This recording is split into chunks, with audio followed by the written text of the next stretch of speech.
Bonjour, je m'appelle Éric Haro et je suis géobiologue depuis plus de 15 ans.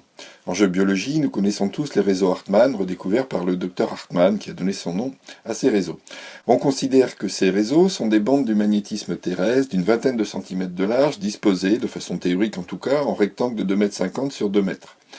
Elles présentent ces bandes à niveau d'énergie basse, négative, et on considère que l'on va trouver à l'intérieur des rectangles qu'elles dessinent de l'énergie positive. Cependant, une autre hypothèse était possible, qu'à ce réseau négatif corresponde un réseau positif. J'ai donc effectué cette recherche et voici la représentation dans une pièce de ce que j'ai observé. On trouve effectivement un réseau en interne des réseaux Hartmann en bande d'une largeur primaire de 10 à 15 cm. Sur la photo, les bandes rouges indiquent l'intérieur des réseaux Hartmann et les bandes jaunes l'intérieur de ces réseaux positifs. On voit que ceux-ci forment des rectangles parallèles au rectangle Hartmann et se succédent de façon irrégulière en chevauchant ceux-ci. On pourra objecter qu'il s'agit des bandelettes ou des cordelettes des réseaux pairés ou sacrés. Sur cette photo, je fais figurer, au plus proche des réseaux positifs, ces bandelettes par des baguettes. On voit que, en emplacement, comme en largeur d'ailleurs, elles se différencient de ce réseau positif, et nous verrons tout à l'heure une autre différence. À noter que ces réseaux s'étendent en proportion des réseaux Hartmann, comme ici en montagne, avec une dimension de 5,20 m pour les réseaux Hartmann et 4,75 m pour les réseaux positifs, et ici en forêt, avec des Hartmann très étirés, à 6 mètres et plus de 8 mètres, et on voit l'étirement proportionnel des réseaux positifs qui restent à l'intérieur des réseaux Hartmann. Voyons le modèle théorique que nous pouvons proposer pour ces réseaux. Pour un réseau Hartmann théorique, donc moyen de 2,50 m sur 2 mètres, les réseaux positifs s'insèrent avec des dimensions de 1 m en largeur et d'une longueur interne qu'on va estimer à 1,618 m, c'est-à-dire le nombre d'or en mètres. Notons déjà ici le rapport nombre d'or et 1, dont les aspects mathématiques sont connus. D'autant que le passage d'un rectangle Hartmann à l'autre se fait par une branche d'1 mètre dans la longueur et d'1 mètre au niveau de la largeur. C'est-à-dire que les longueurs du réseau positif s'alternent rythmiquement, mais asymétriquement, 1,618 m, puis 1 mètre, etc. L'ensemble amène en fait la longueur théorique du rectangle Hartmann autour de 2,62 m plutôt que 2,50 m. Dans notre pièce, la grande longueur du réseau positif est à 1,73 m, c'est-à-dire à seulement 7 cm de la valeur de phi, le nombre d'or. Le nom que j'emploie pour ce réseau, comme en plus l'énergie y est facilement claire et lumineuse, est le réseau doré. Ce réseau fait que le nombre d'or n'est pas seulement une valeur mathématique, mais une vibration vivante parcourant la Terre et dans laquelle nous évoluons tous. D'autant plus vivante qu'une particularité de ce réseau est sa réactivité.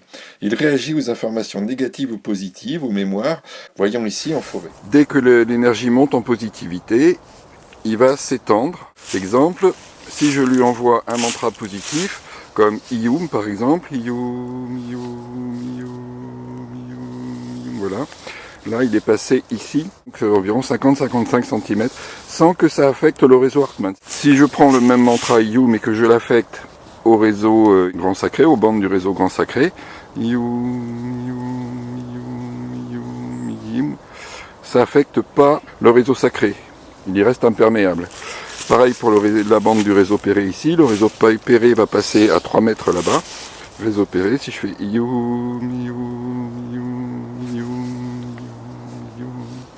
pareil, ça n'affecte pas.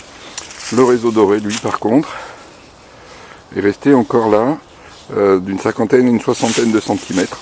Et bien sûr, si je prends, par exemple, une autre intention plus négative, eh ben, on pourrait prendre une citation historique, le mot de Cambronne, lui envoyer le mot de Cambronne avec un peu d'agressivité. Voilà, je l'ai fait à voix basse. Et bien, il est tout resserré, tout durci. Il est même à moins de 10 cm maintenant, tout durci. Ce réseau est très sensible. Une question arrive maintenant. Les anciens connaissaient-ils ce réseau? Allons faire quelques mesures et observations sur différents monuments.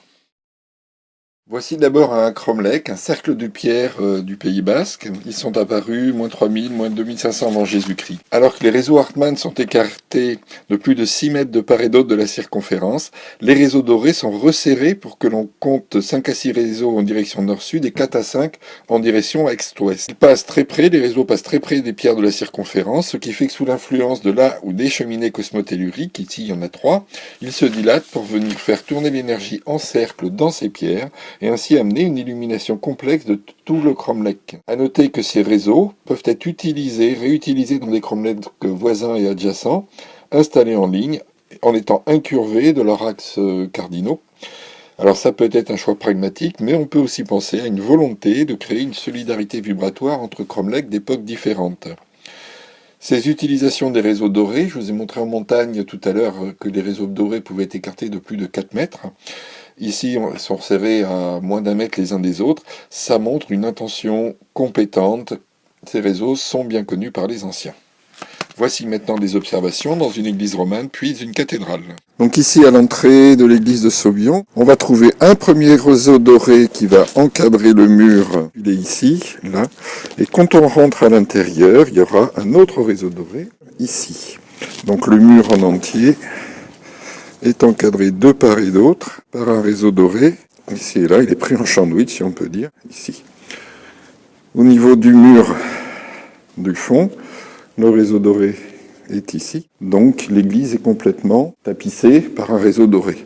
On va avoir un réseau sacré au centre, ici jusque là, et cumulé avec le réseau sacré, un réseau doré qui est ici et qui servira de lanceur pour la montée énergétique du réseau sacré. Lequel réseau sacré va tout droit jusqu'à l'autel là-bas. À l'autel, il y aura un réseau sacré qui fera la croix, cumulé aussi avec un réseau doré qui viendra se superposer, enfin s'adjoindre à ce réseau sacré comme ça. Cheminée cosmotellurique derrière l'autel ici, jusque là-haut. Elle est devant, mais en se dilatant énergétiquement, elle va faire monter ces réseaux dorés. Je vais lui demander de le faire. Voilà, et si je viens au centre, alors le réseau sacré est toujours là, le réseau doré est maintenant ici. Donc il a pris une soixantaine et il recouvre presque entièrement le réseau sacré, ce qui indique une élévation vibratoire de l'église. Et quand j'arrive près du mur ici, le réseau doré est rentré dans le mur. Et on peut penser que celui de l'extérieur aussi. Donc les murs s'élèvent vibratoirement avec un rayonnement jusqu'ici. Donc l'église est devenue, par les réseaux dorés, un vaisseau vibratoire important. Alors ici, là, les réseaux dorés ont pénétré beaucoup plus dans le mur, de 20 cm maintenant. Et à l'extérieur de l'église, le réseau doré a pénétré aussi dans le mur de 15-20 cm. Je vais remercier la cheminée cosmotellurique. Voilà, ça rebaisse. Waouh, ça fait travailler. Alors si je reprends mon réseau sacré ici, alors qu'il était là, il est redescendu ici dans le mur. Voilà, et pareil à l'extérieur, je pense. Il est ici dans le mur et ici dans le mur quand il était là tout à l'heure. Voyons maintenant quelques observations que nous pouvons faire dans la belle cathédrale de Bayonne. À l'entrée principale, au niveau du porche, un réseau doré à l'intérieur du mur et à l'extérieur, le même réseau doré. On retrouve le même principe de prise en sandwich, le même réseau doré de l'autre côté du porche et à l'intérieur ici aussi. Sur l'entrée nord, à noter un décrochage architectural, resserrement de la cathédrale, se voit affecter un réseau doré de façon précise pour que le mur nord et nord-est soient dynamisés par le réseau doré. On retrouve l'entrée principale et l'axe est-ouest. On retrouve donc au centre de l'édifice un réseau sacré et toujours pareil, un réseau doré par-dessus. Le même dispositif se retrouve à l'intérieur et ce dispositif, réseau sacré, réseau doré, traversera toute la cathédrale par l'autel, sans oublier que ce dispositif dynamisera ou sera dynamisé par les clés de voûte en haut de l'édifice.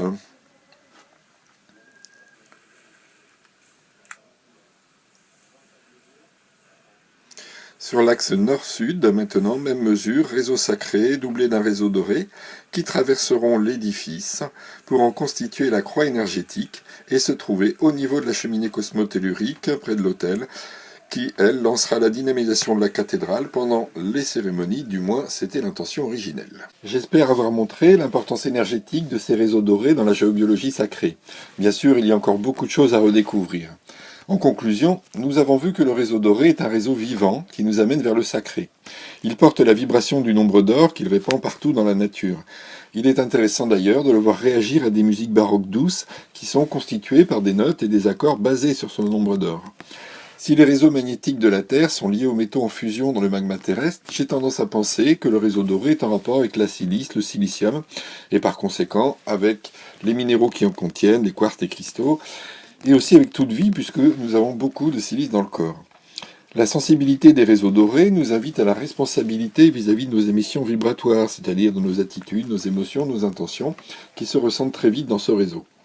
D'ailleurs, quand j'interviens dans un habitat, j'en mesure toujours la qualité vibratoire qui reflètera un nettoyage bien fait au niveau des mémoires. Je m'efforce de laisser le réseau doré léger, vibrant, un peu dilaté. Se placer sur un réseau doré pour méditation, qigong, yoga, pour un poste de travail, une table de soins est une habitude positive. Chacun, connaissant les bases de la géobiologie, pourra reprendre mes observations et complémenter les connaissances de ce réseau. Si cette vidéo vous a intéressé, merci de cliquer sur le pouce levé en dessous et utiliser les commentaires pour vos réactions et témoignages. Merci et à bientôt.